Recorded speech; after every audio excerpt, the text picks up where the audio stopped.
Right now, we have an array of shirts with two pieces of data for each shirt, a product ID and a title. However, we're going to need to store more data than that for each shirt, data like price, featured image, sizes, and more. Let's step away from our t-shirt store for a moment and explore another example, countries. Here we have an array containing a list of countries. With the empty square brackets, PHP will automatically assign a key of 0 to the first element and a key of 1 to the second element. We would get the same result if we specified the array keys ourselves like this.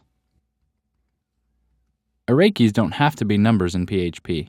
You can also use strings of text.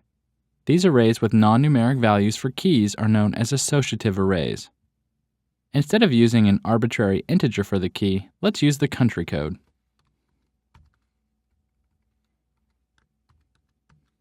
If we loaded all the countries in the world into this array, we could easily ask a question like, what's the name of the country with a country code of DE? We could answer that question by looking up the value in the array with that key.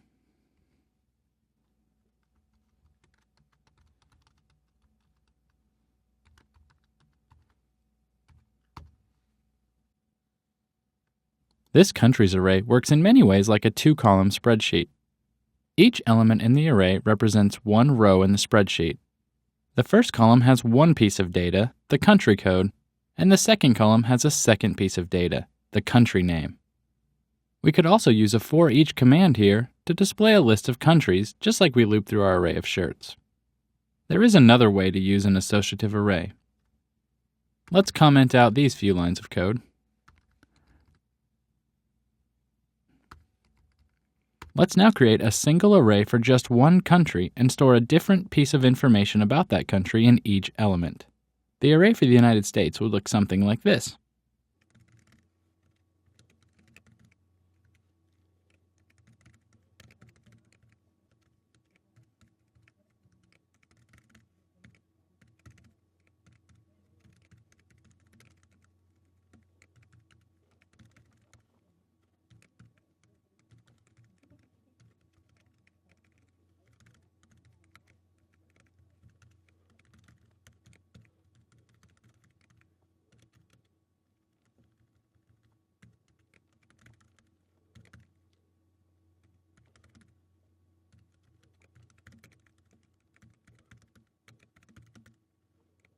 This works more like a single row in a spreadsheet. Each element in the array represents a cell in that row. The key in the array represents a column header. The value in the array represents the value in the cell. There's another way of writing the same block of code that will create the associative array containing information about the United States in one command. Let's go back to the syntax we used at first when PHP automatically assigned the keys.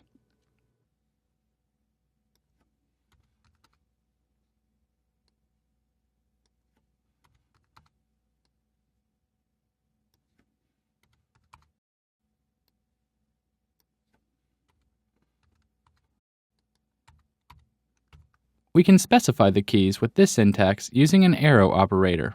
Before each value, we specify a key, followed by an equal sign and a greater than sign. These two characters together look like an arrow. In PHP, they are always related to keys and values in an array. When creating an array like this, the arrow originates at the key. It then points to the value you are assigning to the element with that key.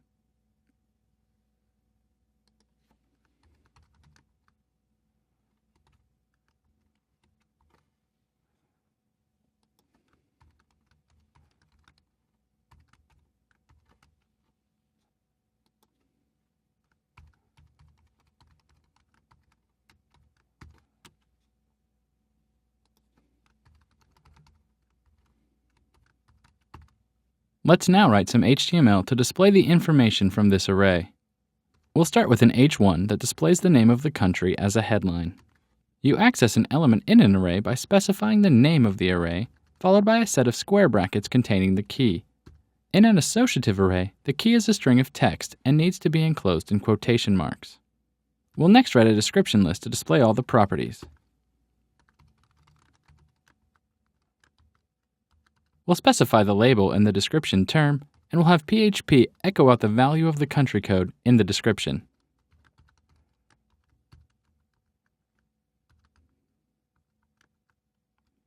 Let's also add 2 more terms to our description list. One for the capital,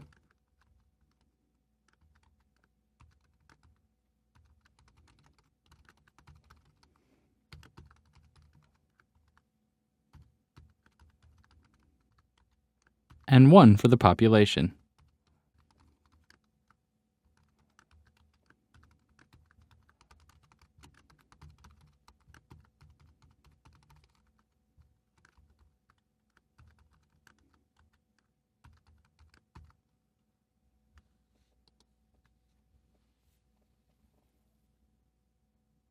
You should now see how an associative array is a great way to store multiple pieces of data about a single object, whether that's a country or a t-shirt in our catalog. I have a code challenge for you to show off what you've learned about them so far.